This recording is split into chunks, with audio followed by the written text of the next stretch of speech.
Conscients de leur rôle légendaire de régulation sociale, de consolidation et de transmission des valeurs qui fondent le Sénégal au-delà de nos différences, toutes les obédiences religieuses du pays avaient lancé un message commun à la communauté nationale dans un contexte de violence inédite en mars 2021.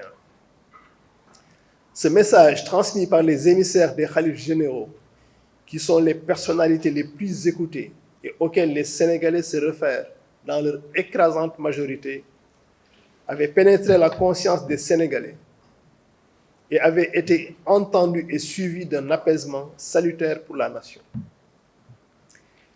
Il avait permis, à la suite de rencontres avec le président de la République, M. Macky Sall, et le Mouvement pour la défense de la démocratie, le MDD, d'arriver à une désescalade et la promesse d'une nouvelle page dans l'accompagnement des relations entre les acteurs politiques pour anticiper les conflits violents entre eux, notamment lors des périodes pré- et post-électorales.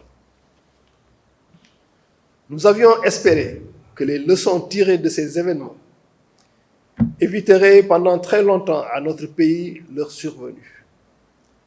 Le président de la République, M. Macky Sall, appelait au soir du 8 mars à rejeter, je cite, la logique de l'affrontement qui conduit au pire. Et le Mouvement pour la défense de la démocratie le rejoignit le samedi 22 mai en s'engageant sur plusieurs actions. 1. Agir individuellement et collectivement pour l'unité nationale, la paix et la concorde dans l'espace politique. 2. Bannir de nos discours, nos comportements et nos actions tout ce qui peut susciter, entretenir ou encourager la haine et la division sur des bases religieuses, ethniques ou communautaristes. 3. Nous écarter publiquement de toute personne ou groupe de personnes, qu'ils soient du pouvoir, de l'opposition ou des mouvements citoyens ou de la société civile, qui par l'acte ou la parole susciterait ou encouragerait la violence et la haine dans l'espace politique. Et enfin, 4. Promouvoir et encourager une pratique politique positive fondée sur le respect de l'autre et la valorisation des débats d'idées.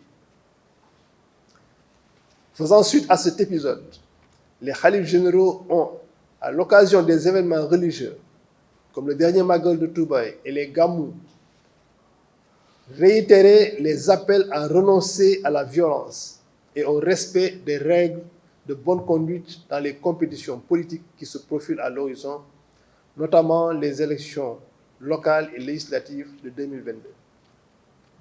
Au demeurant, dans un contexte de grande fragilité sociale et économique due à la pandémie du Covid-19 qui a impacté les activités et le niveau de vie des Sénégalais, la nation court le risque de voir s'aggraver la crise politique et de rejoindre le peloton des pays de la sous-région dans les perturbations politiques latentes.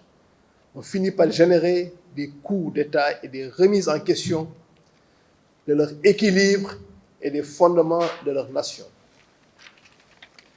Devant de telles menaces, et à l'instar du début de la gestion de la pandémie à Covid-19, à ses débuts, les acteurs politiques doivent être capables de se retrouver autour de l'essentiel pour les intérêts supérieurs de la nation.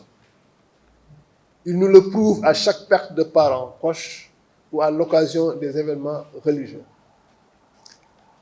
À la lumière de ces constats, le cadre unitaire de l'islam au Sénégal vient rappeler à nos frères et sœurs, acteurs et actrices politiques du pouvoir et de l'opposition, leur responsabilité historique et directe dans la préservation et la perpétuation de la paix et de la sécurité dans ce pays, aujourd'hui et demain. Il condamne les violences psychologiques, verbales, physiques et armées déjà observées depuis quelques semaines et qui augurent de lendemains sombres si un sursaut général n'est pas observé. Cette responsabilité est décuplée dans un contexte où les 14 morts et les centaines de blessés lors des affrontements et manifestations du mois de mars 2021 attendent encore qu'on leur fasse justice. La violence extrême observée à cette occasion avait surpris tous les acteurs de la société, quel que soit leur camp, et présentait des risques de basculement de notre cher pays dans les affres de l'inconnu. Les impacts sociaux et économiques de la pandémie du Covid-19, notamment l'accentuation de la pauvreté et la destruction d'emplois et d'activités, se sont rajoutés au désespoir des jeunes, à la dépravation des mœurs. Les menaces sécuritaires lèchent nos frontières et la présence présumée de cellules dormantes djihadistes dans notre pays n'est pas encore formellement démentie. Ce contexte interne si inflammable invite à l'esprit de dépassement et à la préservation de la cohésion nationale qui constitue un legs acquis par le sang et par la sueur de nos valeureux ancêtres. Ici ajoute que les pays frontaliers du Sénégal sont sujets à des conflits violents et agités par des coups d'État et des situations représentent des menaces directes à la paix et à la stabilité du pays. Au regard de tous ces éléments, le cadre unitaire de l'islam appelle les acteurs politiques de tous bords à se ressaisir et à adopter la non-violence comme un impératif catégorique et un viatique à prendre en compte à tout instant et surtout lors des compétitions électorales à venir. De même, le cadre unitaire appelle l'État à assurer les conditions du respect du jeu démocratique à travers l'organisation d'élections transparentes pour la préservation de la paix sociale.